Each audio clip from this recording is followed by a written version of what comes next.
Yeah. Well, Ronnie had to leave the state.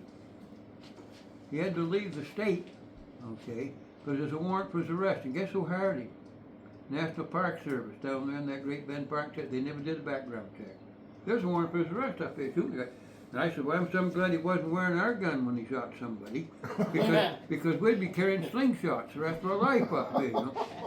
So anyway, before he bought that campground, before he shot that guy, they had a going away party for him, you know. Mm-hmm. And he was a supply ranger. I used to get down and I'd say, what do I need? I'm going to go to the store here and buy enough food to last me all winter and take it up my snow sled. Nah, he always give me a hard time. So what I did one time, he was in his office now, and he had a brother that was kind of organized crime. Lonnie was shifty. And so anyway, I went up there, he wouldn't give me supplies, and I wanted to carry supplies up Chimney Pond, you know. I didn't want, you carry it in your back, he says. So I went down to another office and I called him up. I said, my name is Frederick Wiggins. I am part of the Internal Revenue Service, and you have 7 days, Mr. Pingree, to get your affairs. You understand that? Yeah. Of course, I never showed up. He's back for 7 days. I never told him the difference. So anyway, they had it going away for him, and I went to it. And he made a mistake by showing me a poem that a brother-in-law had sent to me. It was one of these mafia guys, you know. And Lonnie showed me the card. This was well before his retirement. It's like around Christmas time. I never forgot that poem. So when they had the going away for him, I said, I can read this poem by a family member. I said, it fits Lonnie to a T. It says, Lonnie Pingree with an axe gave his left foot 40 whacks. When he saw what he had done, he shot his right foot with a gun. He did. Actual story. True story. We had one guy was worse. His name was Vermont Moore III. Uh-huh. And we didn't call him that. But we could just call him Ed, you know. But his name was Vermont Moore III. He's the only guy I ever knew that jammed his ear in the door. Jammed his ear. And he didn't have big ears. How do you jam your ear in a door? And he's always falling down, getting stove up, and he fell down. Buzz and I had to take him down to the Milwaukee Hospital. I don't know what they gave him for drugs, but he was harassing them nurses there, going pinched and grabbing them, you know. So they called us, come down and get him out of this hospital. So we got him in the hospital, and he lived down, close to Clinton. There's a town called Clinton as you go further down by Waterville, somewhere down there. So we took him home. Buzz and I took him down. And the house he had a porch on it, but didn't have any railing on it. You know, the porch let me go in. So he gets up, stands on the porch, and he waves to us goodbye and falls off the porch. What? And he hits the ground, and this dust comes up over him like this. And I told Buzz, pop the clutch. It's time to go. We're out of here. That's the last time I see Lamont Moore III, and I'm glad to see him go. Oh my goodness. And there's always, of course up there, the only entertainment you have is what you make in the woods, you know. We had this guy named Bob Gould. He's quite a storyteller. Scared to death of anything that moved in the woods. He used to carry a great big bowie knife hung halfway down to his leg there, you know, in case he met a grizz or something, you know. And I went down there one time. I was at Chimney Pond, had to hike down 3 miles, and he was a campground ranger down there. Hey, there's mice down here, top. I said, top? He said, yeah. He said, I had one run across 4 of my camp. In fact, Steve Allen, my son-in-law, he caught 37 in one night. Mice? Yeah, we used to use them in bear. You know, we get water pails, you know, and I used to call it wheel of fortune. I used to take a piece of a coat hanger, and the way you top the bucket is, you know, I leave the handle on because I want to carry them out of there. But you just drill 2 holes down about 3-4 inches. You put that wire in, then you take a soda can. You can do a bottle, whatever. I'd take a soda can, it's already open on one end, and punch a hole in the end, Okay, and I put that on that piece of wire there so it spins, see? And then you take peanut butter and you just make a circle around that, so no matter how it spins, it comes up peanut butter, see? Ah, And then you take a lathe and you run that from the floor up the top of your bucket. You put a couple dabs of peanut butter on. They go up and see that and they jump into the over and get that can. Whoop! and they fall. Yeah, Steve got 37 one night. He had the record for almost 140 something for the week. Oh, Well, they were sick, and the reason they were so thick down there is before he got there. Steve Mouse, my son. Before he got there, son, well, I call him my son. He is my son. So anyway, we had a school teacher because a lot of times seasonal jobs are school teachers, and she couldn't kill a mouse. Oh. And if you set traps, she'd spring them. You know, situation like that right there. So when he went in there, there's mice going everywhere, and that's why he caught so many. yeah. I mean, you know, he holds a park record. Mm. But you know, for my name, Bob Gould, the boy's gonna pull a trick on him. They're gonna rob him. And Arthur York was the year-round park ranger. He lived right there at Royal Brook, and the office is always just attached to the living quarters, and you could go from inside to the office back. So Arthur York was in on this, and there was a guy that used to work for a seasonal in the park, and his name was Briggs. Okay, and he worked for the Millinocket PD. So he used to work for a lot of guys. Used to go to game wardens or forest or something. There'd be a stepping stone working with us. Yeah. No, it's Norman Budge. His name was Budge, Norman Budge, and he was known to us. Mm-hmm. Okay, but they had this plan that was going to rob Gould. Oh, So he's sitting in the office there, you know, and Arthur York, he's the boss. He's in on it, yeah. and the living room kitchen's attached to the office, but there's a door, and he's in there, Art's in there. He's playing. He don't know what's going on playing that. And Norman Budge, okay, was known because he used to work for us. Now he's working for Millinocket PD, and he brought a couple of friends along that nobody knew. Ah, Okay, nobody knew. So Bob Gould's in there, and one of these guys comes in, okay, with a gun. Got blanks in his porch. It was a good thing he didn't do it to me because I'd shot the guy. Because I would carry my dares in my back pocket. yeah. I wouldn't hesitate. So, anyway, what they did is pull this gun. You're going to give us your money, we're going to blow your brains out the back of this, your head and on the wall. Yeah. And, of course, Arthur York, who's the boss of all, he's in the next room. He comes through the door and he grabs him from the wall and everything. And that's when the third guy comes up the stairs and he turns around and shoots him 3 times. He rolls down there off the deck and down the porch and on the wheel, and he shot and dropped a few times. That's when I would have shot the guy. Because I would have. I'm not hesitating, you know. Yeah. It's pretty serious, you know. Yeah. And they didn't tell him the difference. Poor Bob, I don't know how long. I don't know what happened to him. I think he messed his pants. Yeah, I would have. Because he was gone for 2 or 3 hours. Oh my goodness. What a trick. I mean, it was real, you know what I mean? You shot the guy 2 or 3, he flips down, and Arthur York, he's the boss, they get him up there against the wall. Tell her about what was the pet raccoon's name? Seaweed. Seaweed, yeah. Seaweed. Yeah, listen. We used to use husband and wives a lot to hire them. In the park, yeah. Because if the husband wanted to go fishing, the wife would cover. If he wanted to go to town, he'd cover. Right. It was perfect. Yeah, yeah. So I had this husband-wife team at a gate we called T-Loss Gate. He ended up being a game warden up to Ashland. Uh-huh. In fact, he coached soccer. His girls won the state championship up there. Uh-huh. And anyway, nice people. And he and his wife Elaine, there's Terry, her name was Elaine. They had a wedding or a funeral they had to go to or something like that, you know. And so I yanked a guy off the trail crew named Dave York to cover for him. So they're going to be back in 2 or 3 days, whatever, and I didn't cover there 2 or 3 days. So I stopped in to see him.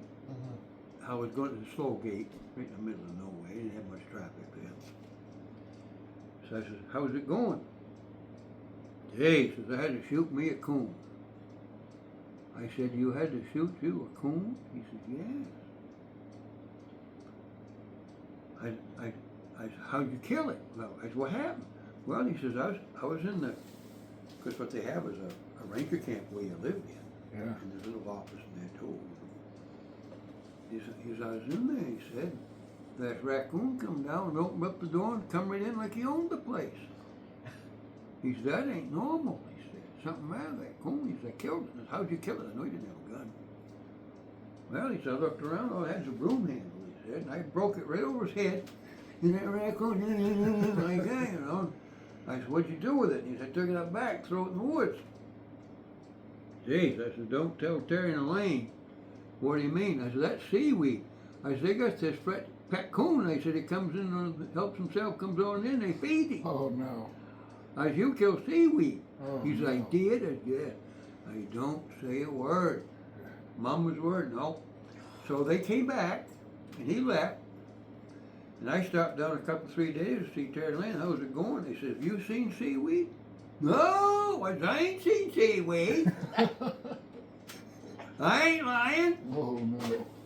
And he says, we ain't seen him since we come back. I said, you haven't? Gee, I don't know. I suppose got him, something got him. So 2 or 3 days later, I come back. That's how it going. They said, seaweed is back. What? I said, seaweed is back. They said, yes. Says he came to the door, he said, he's really slow coming in. He opened up that screen door and looked at it. He was looking both ways. He wanted to make sure that Dave York. So then I told him the story. See, we thought he killed him. I thought he killed him. He told me he did. You know, he's looking up and throwing the bushes. Oh yeah. and you know, coons. One thing about coons is they're very bold and Yeah. they're very loud. Yeah. And sibling rivalry, they fight over food. And people get on a picnic table or a tent site there, and they'll scream and holler and carry on. You take people from outside, they have no experience with any animal. Right. So I had this party up there at Troutbrook Farm, and they come in, they're going to stay a week, a family of them, that's down by the group area. Geez, they come, there's only there one night, and they come up and said, we got to get out of here. I said, what do you mean? Bears. I said, bears? Yeah, we had 10 of them down here last night. I said, you had 10 bears down there last night? He said, yes.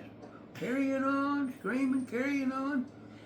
Jeez, I said, you should have shined a light. Oh, no, shine no light up there, make him mad. He said, I said, you slept a lot better. I said, what do you mean? I said, them's coons. There are 2 families of coons. Oh, God, they fight and scream. Sibling rivalry. Oh, they fight over food, carry on. Oh, they make an awful racket. Because they get no sleep at all. Come up the eyes all bloodshot, you know, no sleep at all. So I said, they're just coons. They're out of here. They didn't stick around. They're gone 6 days they paid for, they're gone. About as bad as the lady with the outhouse, right? Oh, the bear? Yeah. I must have told you one with the bear in the toilet. Well, yeah. Well, you know, of course you have to go to the bathroom. If you don't, you jaundice up, cramp up, all things happen. But what happened is the toilets back then, when I came on, we changed it. We didn't have 2 holders anymore. We had a partition. Yeah. Well, you don't go in there and drop your drawers in front of a stranger. What are you talking about? Right. You know what I mean? A 2-seater. Yeah, that's right. And when I come, there's all 2-seaters. And nobody ever, unless it's family, you never had strangers in there. So we built them bigger and had a partition, put translucent roofs on them so you had light in Right them. in there. And we had a big vent pipe that come up through it, so the smell was up here. And, oh, them dingy, smelly things, you know. Yeah. So anyway, up Chimney Pond, we didn't have all that up Chimney Pond. We just had toilets, and they're dark. Mm-hmm. The inside there. This woman come along, and Lauren Good was the ranger up there. In fact, Warren Nelson was up there. Because I come down and Lauren went up.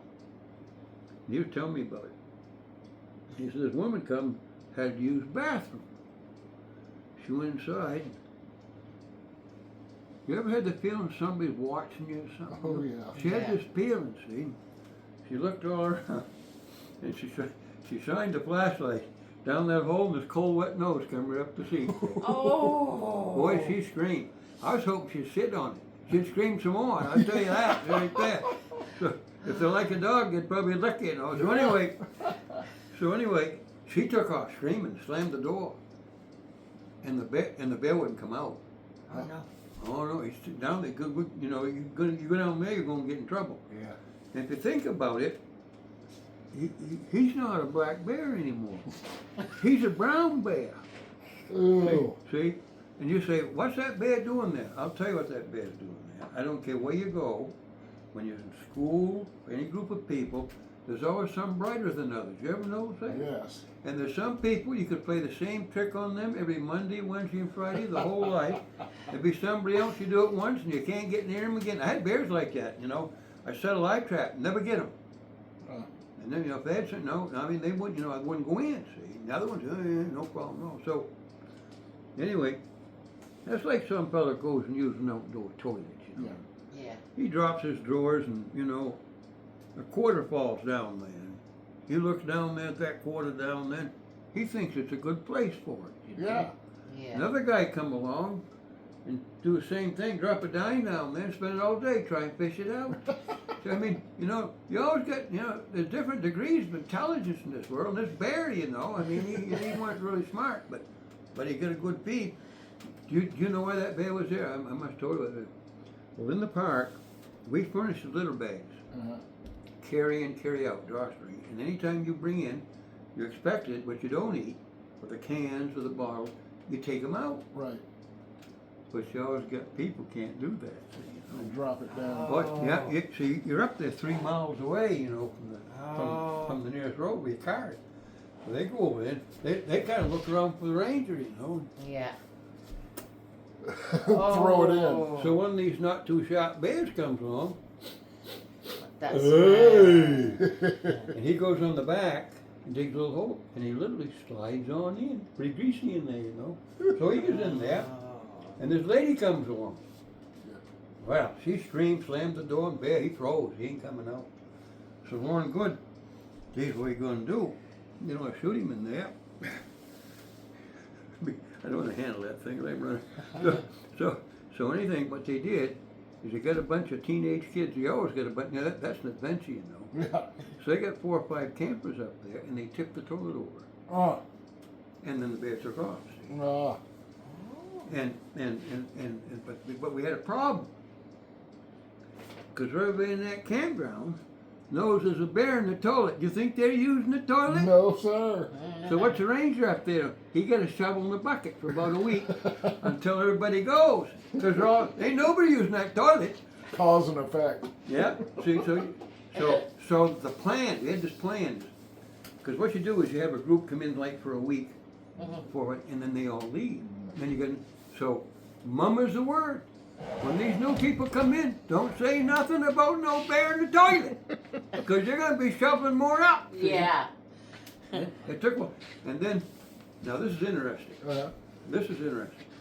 Probably 8-10 years later, I'm down Park headquarters. I got an office down there. And we have a reservation clerk section down, so people come and make reservations. You know, behind big tables and counters like that. You know. And I come down there, and this guy was in there. He's probably in his 20s now, 25. He says, I'm going Chimney Pond. He says, the best fun I ever had in my life. He says, we had to tip a toilet over, get a bear out. So this guy's a witness, see. But I'll tell you one thing. I bet you that woman never come back. No. No. No. And I bet she never used an outdoor toilet. I don't care where she was. Yeah. Yeah. Yeah, that happened. There's no I lie. gotta freak out too. So who was the story about the guide with, what is it, Teddy Roosevelt? Or one of the presidents that he was a personal guide for? Or That was William Wingate Sewell. Uh-huh. Bill Sewell at Allen Falls. yeah. 1879, Uh-huh. climbed the tide. Wow. And they had to go by horse and wagon up through Stacyville down the Swift Brook Road to Katahdin Lake, and then they hiked over to these kids. Foreign Brook was there. They went up the Keep Ridge and actually climbed it. Wow. That's amazing. Mm-hmm. No, he climbed that, and he was from Mountain Falls. Yeah. We have a place that's a main historical site. It's called Bible Point. Uh-huh. Because he was friends with Sewell, and he had some other family members went up and they guided him and they spoke highly of him. So when he was going to Harvard. Harvard, wow. He was 19 years old when he first went out. And then they spent a winter with him. Some break, I mean, it wasn't a winter, 2 or 3, 4 weeks. Yeah. And it was quite a job to get up there. And of course, he had a tragic situation. His wife, Theodore Roosevelt, and his mother died the same day, Valentine's Day. Wow. And he was in the state legislature in New York, and they got word to him, get home quick. Mm-hmm. She died from complications of childbirth. Oh. Child lived, she died. Mm-hmm. In the very same day, very same house, his mother died. So he lost his mother and his wife. He loved her so much he could never ever say her name again. Every love letter, everything he had, he burned everything. Wow. And he went out to North Dakota and stayed out there 2 or 3 years. That was his escape hatch. Mm-hmm. And he had Bill Sewell, wasn't he? And he had a nephew, Wilmot Dow, who was a tremendous, better shot hunter. Old Bill Sewell was pretty regarded as a guy, and he said, I couldn't hold a candle to Wilmot Dow. They called him Will Dow. He died at about 36. He was a blacksmith, and he died of Bright's disease. Theodore Roosevelt wept Wow. when he died. He wept because when he got inaugurated, he invited all the people from the backwoods of Maine to come down. And then people like him, they'd come down with buckskins on or something, And but Wilmot Dow, my boss was William Wingate Sewell II, because old Bill Sewell's wife, she was a Sherman, Mary Sherman, and Roosevelt told them, I've got this in the book, Yeah. very well documented, and he told Will Dow and Bill Sewell that if they built him this lodge called the Elkhorn, that he'd get their wives from Mountain Falls, because he had to go by, out there had train get them so far, and then they'd go by boat up the rivers, and then stagecoach, and then the last part was buckboard. Yeah. And told them that once he got it done, that he'd fetch him for them, and they did. And what's interesting in this, and it's only human nature, about 9 months and 1 week after they got there was 2 babies born. I wonder what happened. I wonder what, you can only imagine. So anyway, and Mary Sherman Sewell, that'd be Bill's wife, had a horrible delivery. Mm. And they had a midwife there, and she panicked and took off. Oh my. And of course, Roosevelt had this happen in his own life. Mm. I mean, this is a very traumatic experience. And this is where I love Will Dow. Geez, I'd like to make. I'm related to him. Really? Yeah. Interesting. It's because he came out of New Limerick, and the first fellow they burned up there, the tombstone, was Lemuel Drew. And Sam Drew Mountain, there's Drew's Lake, all his first fellows grew up there. And Bill Sewell, Wilma Wingate Sewell, he had an older sister, and she married this Dow up there. Mm-hmm. So, and Dow and the Drews intertwined, see, as well as the Sewells. See. Yeah. So they're cousins, distant, they're cousins. Right. But anyway, I mean, well, this kind of guy he was, and what a man he was. He changed the diapers for the kids. He'd do everything, and he'd buck the horses. And Bill Sewell couldn't stay on one. He said, "I can drive." He said, "I can ride a log better than I can a horse." He said. Which is the way it was too. And so anyway, Wilmot Dow, he sees what's going on.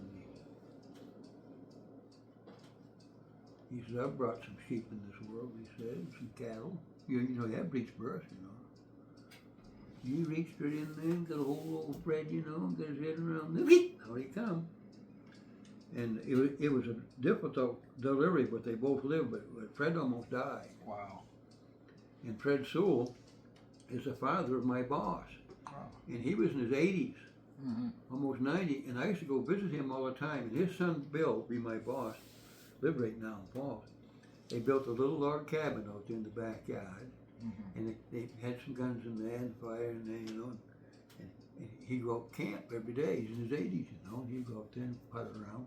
People come visit him. I was wonderful. I loved to visit him, all the stories he told me. Yeah. And then it would come mealtime, he'd hike into the camp, into the house there, probably 100 feet or something. have a meal, and go back out, go back camp. He did that till he died. Wow. And she said, I hope I got me a son builds me a little camp out back. They get tired of me shoving me out there, but they gotta give me a few guns and fish bowls or something down there and let me get down the brook once in a while, something like that, you know. Right. But he did that. He did that for his name was Fred Sewell. Wow. That is so awesome. Good job to have and a lifetime of memories. Oh yeah. Well, in fact, Roosevelt used to invite them to big activities out in White Horse. And when he got elected, of course he got in through an assassination. Mm-hmm. Then he was elected. And he had that family come up out and follow. Sat right with him up there in the camp. And one of old Bill's sisters was named Nancy. She married Morris Cunningham. And they lived in the old Sewell house where it all started. Bill Sewell was the first white man born in Island Falls, because they used to little Indian celebrated out there. But he was the first white man Oh, born. so it was the Indian. Wow. Because there's a big falls there. Yeah. And then they come up the river. See, everything traveled back in them days, you know, Right. the river. Right. And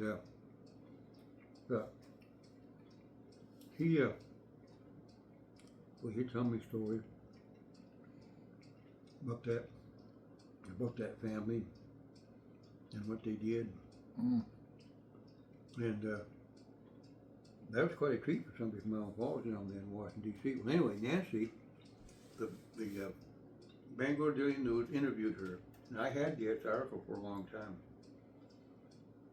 She was 100 years old, and she's reminiscing back, and she remembers being down to Washington, D.C., and what they did is pretty common in the old days. They did it in Roman relatives.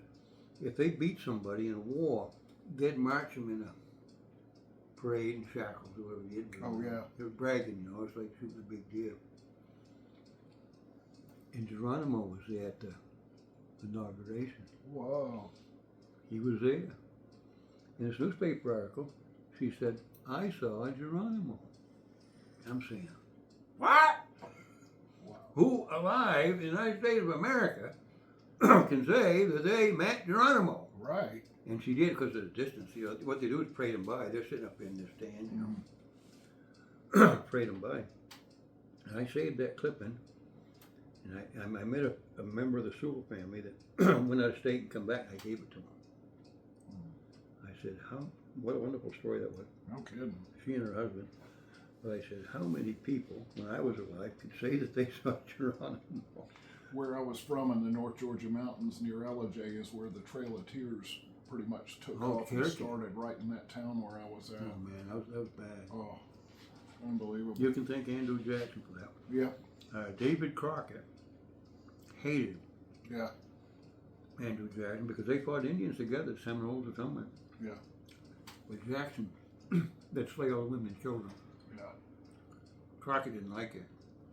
And he got in the legislature. Jackson hated him. So, that's when he went out west of Texas. Mm-hmm. Jackson was bad. Yeah. That's Trump's favorite president. Really? With the That's ice, interesting. honey, in the drink. I give it a. Dude, how many of these you give me anyway? We're going to try to see which one's your favorite. I don't know if I stay here much longer. I hope you got a party nearby. I'm going to bring David.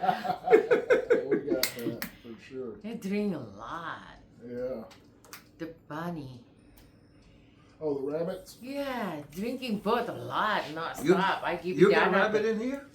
Right outside the doors Oh, in the garage. okay. In the cage, yeah. I said, I didn't see no rabbit in here. You see who's perched up there right now on top of the refrigerator. She loved that space. You know, our cat's the same way. Yeah. It's instinct to be up high looking down. Yeah. And she's always way up here. Yeah. Yeah. They like that for sure.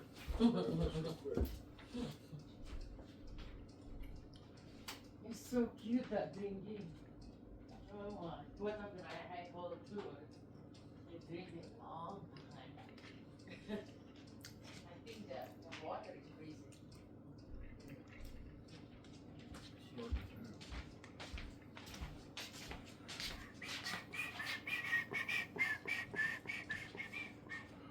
I have a book at home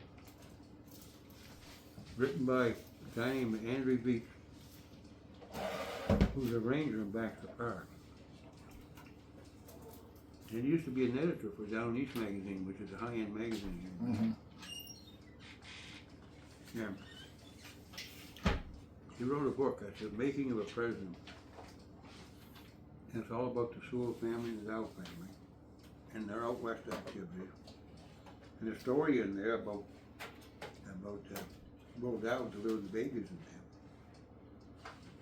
there. Andrew Beach is a very well-known writer, a lot of awards. I think he still does articles for that magazine. It's a high-end, down east is very high-end. Mm-hmm. Anyway, he knew us from Mountain Falls. He says, is there anybody in Mountain Falls that would have some good stories or anecdotes? Oh yeah. The two guys still alive. Bill Sewell, Wingate Sewell II, my boss. Old Bill's his grandfather, so he remembers his grandfather until he got to be about 89 years old. Mm. And I said, Sam Sewell is a cousin of Bill. They both knew, because that was their grandfather. Mm. Okay, and in the case of Sam, it had been a great uncle. They're still alive. I said, they have some of Roosevelt's guns. Wow. They had sharps and they had a few others up there. So they could, of course, they'd be very valuable Yeah. for collectors. Wow. So I sent him up to see them. Mm-hmm. These guys are still alive. I mean, they're old. Aren't we all? Him now. My goal is to make, I probably told him, next Thanksgiving. Yeah. I got a lot to be thankful for just on Thanksgiving, so I'll be 80 80. on Thanksgiving Day. That's my goal, make it that far. Oh, I think you're doing fine. I'll be all right unless I got run over. Tree fall on me. I can't run from a bear. If I step on a hornet's nest, I'm done. I can't get out of there. Not as fast as we once was. Mommy, put it over there, honey. Sure, put over there. Ooh, I managed to get full. Well, thank you for the treat. You're welcome. Yeah. Well, I bring you Wally too. You know. Since yeah. you're gonna get it. Oh, she'll love that. yeah. She says, I wish I could lose weight talking. She'd be skinny. My dad always told me, son, you need to find a job and where you talk. What does that mean, Dad? My dad was a pretty strong businessman, working for Coca-Cola, suit and tie every day, and pretty conservative in a lot of his views. Well, he was an upper manager. Yeah, he was, but I'll never forget one time when I was there with him, and it was after my parents had divorced, and we was there for the weekend at the house, and I asked him, I said, hey, Pop, what's for dinner? And he said, quiche. And there was a commercial years ago that used to say, real men don't eat quiche. And so I thought I was smart, young man, and I said, real men don't eat quiche. My dad looked at me real serious and said, I wasn't offering it to a real man.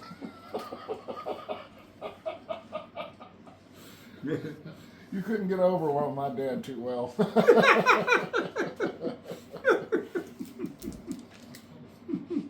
Definitely. Yeah, I never saw a quiche till I was about 20 years old. I didn't know what it was. Yeah. I was at some big banquet down there in Massachusetts. Yeah. It was high end. And they had this something called quiche. I said, quiche? Because up here's meat and potatoes. Yeah, right. Absolutely. Absolutely. Or ditch chickens. Yeah. That's the thing that kind of puzzled me is from moving down south and moving all the way to the other end up here to the northern Maine woods is some of the things that people talk and call things like talking about going hunting for partridge. Yeah. And it puzzled me when I first got here because everybody was talking about partridge. And I'm like, I didn't think there were partridges up here. And I had to go online and look it up. And I'm like, it's a ruffed grouse. Rock grouse, oh, yeah. It's a grouse, but they call them. If you told somebody you're going to shoot a rock grouse, they wouldn't have a clue what you're They won't know what you're talking about because they're always called partridges here. I think it's hysterical. It's See, only the sports come up here and won't shoot them on the ground, get them on the wing. Yeah. The other ones that call them rock grouse. Ruffed If grouse. you say they come from, you know they're from outside. Yeah. They're You not s- native. Did you see one time in the tree? Yeah, Oh, we've yeah. seen them in the tree. Oh no, apple trees. I have them in my apple trees. Yeah. I've had them up in my garden. You know, I got wild roses growing around my garden Yeah. because they're safe in there. My dog Wags, if it weren't in the garden, he'd flush one out of there. Wow. Because they got those, you know, the wild roses. You know, you get the rose hips. Yeah, Have you ever broke open a rose hip? I've seen it. There's 100 seeds in there. Yeah. Oh. And also, who's going to go in after them in a All rose the patch? thorns. So they're in there. Yeah. Don't think flush them out, the dog. Yeah. But I can't stoop. There's too many houses around. Well, if you're extra local, they call them the ditch chickens. But I tell you what, they sure do taste good. Oh, there's nothing better in the Maine woods Yeah. than partridge. Yeah. But They are it's so really good. And I call it a rustic lobster. I'll tell you how Rustic how lobster. it is with fillet 'em. I just use the breast. I don't matter. You can't do one of them. All you get of them legs is toothpicks. Yeah. They do. They're in there. But you take the breast and never eat it the same day unless you cool it. Yeah. It'll be chewy. Yeah. So put in the refrigerator or something. And then you just take the slabs of meat. You've got the outside edge, which is big, and then you've got what I call the tenderloin. You've got that little right down close here, all good stuff. And then you take that stuff and slice it thin Uh-huh. and put butter in a pan. Yeah. Very low heat. It turns white. You don't have to be burnt. It cooks very quick. Yeah. No fat in it. So what you do is you take them fillets and you cook them on low heat in butter. And then what you do when it's done, don't take long. You don't make it crisp. You know, keep it wet. You know, just like lobster. And then you take a bowl of butter, Holton Farms dairy. is the Oh best. yeah, the only. And you dip it in there, Oh just like you do lobster. yeah.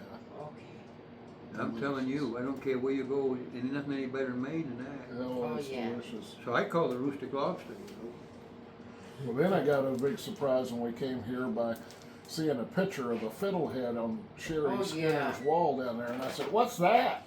And He's a boy, did I fiddlehead. learn a whole story. Ostrich fern, but nobody Ostrich. knows that. No. That's just like rough grouse. Yeah, I had to look it up, and then she told me, "Well, you eat them," and I said, "You eat them." Well, yeah. I was pleasantly surprised that they're one of my favorite things, and they They are grow so wild. good. Oh no, oh you get them everywhere. You're around brook banks and swamps and swales and Now, stuff how like many that. did your son get last year? Do you remember? Oh, I what he know was one saying? year you get over 1,200 pounds. 1,200 pounds? Isn't that amazing? And it goes for like $5 a pound or something for sale. $7. If you get down there in southern Maine, it's 15, 20 bucks. You're kidding. Isn't Yeah. that something? Because they ain't the swamps down there. Well, I thought about maybe we should match where they grow in a greenhouse, and we might be able onto something. Well, you could, but you have to have wet ground. Yeah, I know. But if you have a wet spot, Yeah, it'll work. Yeah. I've transplanted. My friend of mine, Harry Dowdy, we put some in his yeah, property because one end of his yard was always springy and wet. yeah, But they're in the spring. What happens is a lot of times you have to wait for the water to get out in high water yeah. because they're underwater, but they aren't up yet. Right. And as soon as the water recedes and the sun gets them up, they come. Isn't that something? And there's different varieties. There's one that grows in the woods. It's kind of long stem and small head. What you want is the ones on the riverbanks and stuff. They'll be that big around, Yeah, and the stem will be not as big as that, as big as a pencil. yeah, yeah. And that is better, as far as I'm concerned, than asparagus. I agree. Those stems. And people, all they do is take the heads. Oh my God, I get them. I want to get them when they break the ground. I'll get them right ground level, so I got that much stem. Yeah, I love the stem. yeah, You know, I love the top. Most people, the fiddlehead, you know, all they want is just the head. yeah. Well, I found in tasting them, they taste more closely in my palate as a cross between asparagus and a little broccoli flavor, and maybe a little bit of a spinach or something flavor. They're very good. And Oh, yeah, that's what, steam them's the best way. yeah, steaming was good. Boy, they do wild stuff with them up here, though. I've seen them on pizza, Up Deep here. fried. I had a deep friend, fried. I had a friend of mine, because it's good brook trout fishing at the same time as picking them. So a lot of guys will have a trout feed, see, with a fiddlehead. Yeah, And what they'll do is they'll take over their limit of trout and put them in the bottom of a pack and then fill them up with fiddleheads. There's a warden stop them, see. The smart wardens have them dump them out. yeah. Because at the bottom of the pack, there's your trout. There's your I've had trout. friends get caught doing that. Uh-oh. I have fun teasing them. Especially when I read about the paper, you know. I can't wait to see them. Yeah, right. Can't wait to see who got, Let's go fiddlehead and catch some trout, you know. yeah, trouts and fiddleheads. My See, goodness. they're both about the same time, brook trout and fiddlehead. Yeah. Now, brook trout, the ones that are about 6 to 8 inches, the best way to eat them, because you got them out and take the head off, is deep fry them like a French fry. Oh, yeah, Eating bones and all, yeah, because they're cooked. yeah. That's like sardine, you know. I mean, you Yeah. get sardine in the can, the bones are in there. Right. But if you deep fry them, and boy, they smell the same way. The best Yeah. way for smells, most people up there, just cut the head out, just squeeze out what's in there, put them in a batter and deep fry them. Eat them like a French fry. Yeah. I love them. Oh, yeah. And brook trout, every bit as good. Oh, yeah. But you're only allowed 5. She smells, you can get a quart. Well, gee, thank you for your hospitality. Absolutely. And thank you for the homework you've done. Oh, my God. Man, we got that. This is a big improvement of my extraction on here. That's good stuff.